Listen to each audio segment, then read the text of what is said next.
Di tengah-tengah pandemi ini ngapain aja sih para seniman? Muncrat. Tetapi Oke. sampai di kapal tuh di situ pertarungannya gitu. Saya itu dari Denpasar terbang 4 penerbangan sampai di Alaska sendirian.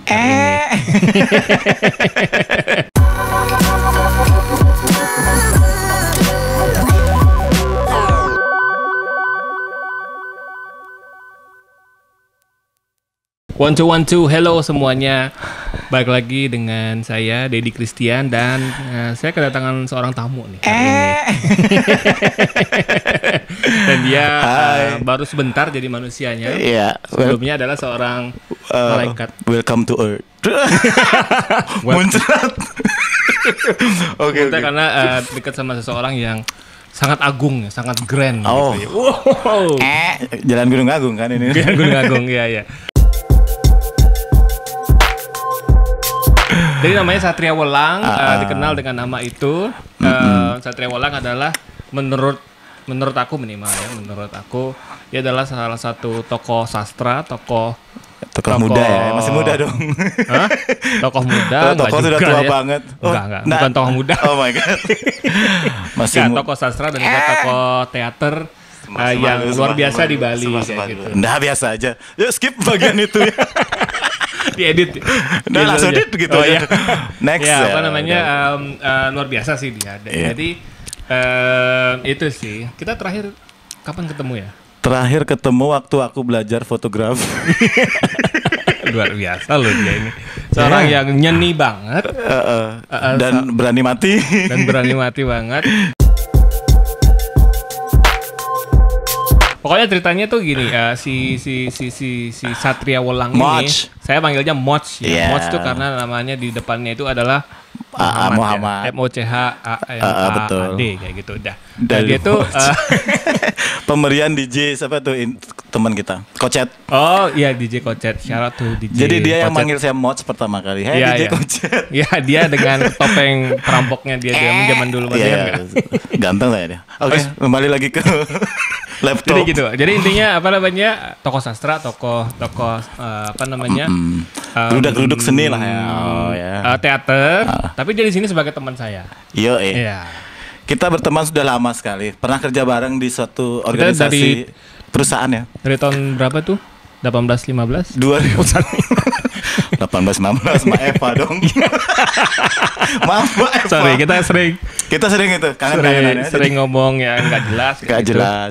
Tapi somehow frekuensi kita nyambung. Kita kuliah bareng, sempat kerja bareng. Ya, sempat kerja bareng. Kerja di 2 venue lagi, The Beat Magazine. Ya, kita sama ada organisasi website itu ya. Iya, apa namanya, sebuah perusahaan website di Bali juga kayak gitu. Udah luar biasanya adalah Moch ini, aku mau boleh nggak ya nanya-nanya? Boleh, gitu ya? boleh.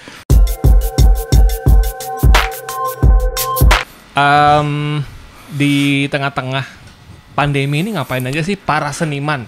Pasti ada teman-teman seniman kan? Oke. Kayak siapa? Mas Utai atau siapa? Dewa sih mana biasanya Mas Utai? selain photoshoot? Kalau ya, kalau untuk para seniman dibagi 2. Dibagi 2 ya? Ada yang masih serius berkarya. Oh ya? Dengan berbagai macam platform online seperti Putu Satria, ada pementasan kemarin tentang apa tuh peran Pak Bung Karno ya. Kemudian ini ada peran tadi juga di situ di samping. Kemudian ada Cok Sawitri juga masih memberikan materi-materi teater versi online untuk ada. Nanti kita bisa kasih infonya. Kasih link. Nanti kita kasih linknya di bawah. Kawan-kawan teater kalangan juga banyak yang beradaptasi ya dengan situasi yang seperti ini. Nah, tetapi pada malam hari ini saya lebih bahas tentang pengalaman saya bagaimana bekerja di kapal pesiar sesungguhnya. Oh gitu. Jadi sedikit cerita teman-teman, dia ini sedang aktif berapa tahun ini di kapal pesiar. Iya, gitu. Betul sekali. Menariknya adalah dia ini sempat bilang berapa kali sempat pengen bunuh diri di atas kapal. Kita dengerin ceritanya deh. Cerita dong. Cerita ya. Jadi memang kawan-kawan kalau seandainya dari luar mungkin ya, pelaut itu kapal pesiar itu memang kan identik apa? Uang banyak ya. Iya, bawa pulang uang banyak. Bawa pulang uang banyak. Kalau enggak malah dihabisin di kapal kayak gitu ceritanya. Kemudian pacar bule kalau beruntung pacar bule kalau beruntung. Ya, misalnya kan ada yang menikah akhirnya, kru itu sesama kru. Biasanya dipanggilnya Hulk. Jangan bahas Dennis. Ups. Oke. Jadi ketika sempat dulu depresi luar biasa karena memang kita itu harus bisa beradaptasi luar biasa, Det. Ibaratnya. Iya. Boleh tahu nggak itu pada saat trip ke berapa? Pertama. Trip pertama, oke. Pertama depresi. Itu adalah yang menentukan segalanya. Jadi yang pertama itu tekanan luar biasa. Kita jauh dari rumah. Saya itu dari Denpasar terbang 4 penerbangan sampai di Alaska sendirian. Wah, ngetrip itu sendirian. Naik ini. Itu. Entah salah tiket segala macam nggak tahu kayak gitu. Iya, belum pernah keluar negeri sama sekali. Tiba-tiba sendirian. Paling banter biasa Jember. Sekarang harus ke Alaska. From Jember to Alaska. Ya, itu jauh sekali. Jadi bagaimana di Seattle juga kita harus benar-benar lihat tiket. Saya sempat salah terminal. Karena terminal penerbangan di Amerika tuh besar-besar luar banget. Biasa besar ya. Sebesar itu salah venue gitu. Jadi harus nyari lagi naik kereta-kereta yang besar, gantung-gantung itu. Sempat seperti itu. Terus. Sampai akhirnya masuk ke dalam kapal. Itu kita melihat kapal itu seperti, karena pertama ya kita nggak tahu itu sebenarnya neraka di dalam itu maksudnya. Oh gitu. Ya, maksudnya kita tuh kayak penjara, harus kita tuh hidup di sebuah hotel yang bergerak di tengah lautan. Iya. Ya kan? Ya. Ini suaraku masuk enggak? Masuk. Oh ya, tes biar enggak ngantuk ya. Jadi dengan rutinitas pekerjaan yang diulang-ulang. Kalaupun kita dapat. Boleh tahu di situ ngapain? Saya 2 posisi, kebetulan di 2 perusahaan berbeda. 4 tahun pertama saya stage crew untuk panggung. Di satu kapal pesiar yang ada di di Amerika. Yang posisi kedua saya fotografer. Jadi yang pertama kali itu stage crew itu berat karena kita harus bangun panggung. Sebenarnya saya ini kan backgroundnya MC, ya kan? Kita kan MC dulu deh. Iya. Jadi MC. Semua pengalaman MC itu tak palsukan. Jadi stage crew lamar di sana. Lolos. Tetapi sampai di kapal tuh di situ pertarungannya gitu, karena ternyata tugas-tugas stage crew itu harus tahu kabel, HDMI apa bahasa Inggrisnya, HDMI. Terus ada kabel untuk proyektor harus tahu ini. Saya pemirsa blank, nggak tahu. Alat musik itu harus tahu. Yang mana drum, mana snare itu nggak tahu. Jadi di 2 minggu pertama itu totally neraka bagi saya waktu itu. Saya belajar banyak. Saya bawa buku tuh, catat ini tuh macam-macam. Dari yang namanya audio. Orang kita biasa nge-MC kan nggak pernah ngurusin itu. Udah disiapin. Dan sekarang saya harus bekerja berurusan dengan peralatan-peralatan seperti itu. Wow. Jadi, harus tahu itu. Ini berapa menit lagi? lagi 2 jam.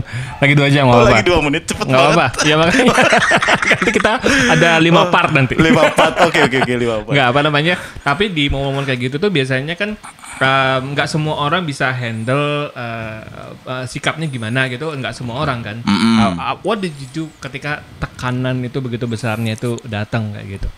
Saya percaya bahwa Tuhan selalu memberikan beban pada manusia, pada umat bagi yang kuat untuk menjalani itu. Sesuai dengan kemampuan umatnya. Itu selalu ayat yang memang saya pegang. Oh gitu. Oh. Jadi kalau ada problem, masih percaya Tuhan. Oh, jangan salah SMS-an. Enggak apa-apa ya. SMS-an. WhatsApp. Telegram. Jadi kayak kita di tengah laut, Atlantik, Pasifik, nggak tahu dimanapun. Itu belahan dunia yang Alaska itu pohon-pohon. Kalau Jakarta kan din rame. Di sana tuh pohon-pohon, ikan paus satu, burung-burung camar. Benar-benar sendiri.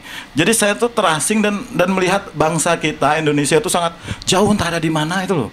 Dari rumah saya, keluarga saya, ibu saya, semua kawan-kawan sampai semua tuh sudah tercabut. Dan saya menjadi sendiri dan harus fight, harus hidup dengan orang-orang dari berbagai negara. Filipina yang terkenal gitu kan. Nggak tahu. Yang semua kapal kawan-kawan dengan ciri-cirinya masing-masing ya. Jadi ada, dan kita harus deal itu. Dan kerjaan di kapal pesiar tuh tak tak tak tak tak tak tak. Kayak Nggak mesin ya? berhenti. Jadi kalau kita berantem dalam satu kejadian, nanti itu akan kerja bareng lagi. Jadi nggak ada istilah dendam lama-lama, itu nggak bisa. Nggak bisa ya? Tetapi sebagai manusia kadang-kadang terganti gesek-gesek, ya agak-agak ngambek-ngambekan itu bisa terjadi juga. Bahkan jatuh cinta. Pernah nggak pertama berantem lama-lama jatuh cinta? Pernah ya? Kalau itu pernah. Kebetulan okay. Kan memang saya biasa aja dong, jangan gelisah langsung gitu. down bahas percintaan. Langsung roboh pagernya langsung roboh dia. Iya, soalnya buat puisi belum jadi. Gimana singkat ceritanya ya Pak? Jadi konflik di mana-mana orang mau di darat mau di laut pasti pernah kayak gitu kan. Tapi apa sih yang membuat kamu tuh pengen pas bangun pagi tuh kamu ada yang dorong kamu udahlah Moch lakuin aja gitu. Apa sih yang buat kamu gitu? Selain yang tadi kamu bilang. Saya tujuannya bekerja di kapal pesiar sebenarnya bukan untuk beli rumah, beli mobil atau yang lain seperti pada kru-kru yang kawan-kawan kru yang lain. Kan tapi beli pulau. Tapi saya tuh pingin jalan-jalannya itu loh. Oh, the trip ya? Iya. 10 detik lagi. Oke, jadi belum 2 menit lagi, 2 menit lagi. Jadi secara kampungannya itu belum pernah ke luar negeri gitu. Biar pernah tahu Amerika itu luar biasa seperti sih. apa sih. Luar gitu biasa itu kayak wild banget kalau kamu ke hutan udah nggak tahu apa-apa. Betul. Gitu. Karena waktu kecil saya sering baca majalah Bobo. Itu ada kayak Hollywood itu kan saya baca kapan ya Hollywood itu kok pingin ke sana tapi kan nggak mungkin. Orang saya juga anak pasar lari-lari gitu kan, ikut tukang sulap Pak Simba dan segala macam. Sampai akhirnya di saat di kapal pesiar itu rute itu menuju ke mati.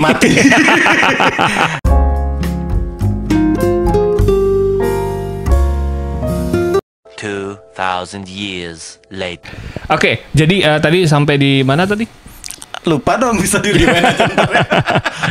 nanti disambungin. Tadi sempat lampunya mati. Lampunya gitu. mati ya. Tapi nggak apa-apa namanya.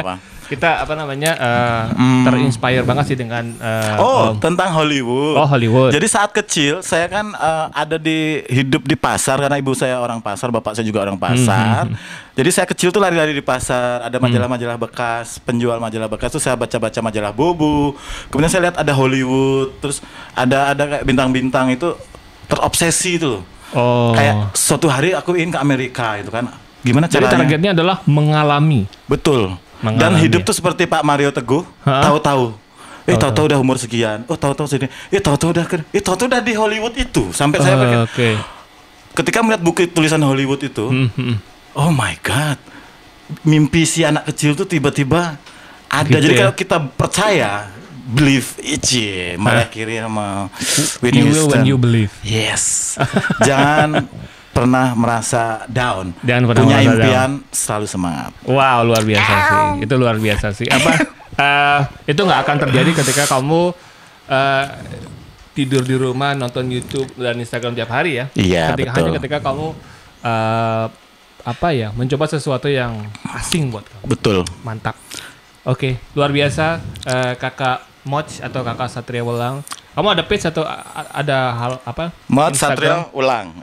Moch Satria Welang. Itu apa Instagram? Ini Welang ya. Kalau Instagram page. Satria Welang. Instagram Satria Welang. Satrio Welang. Satrio Welang. Ya, so betul. check him out. Follow dia kalau mau tahu sepak terjangnya dia. Luar biasa.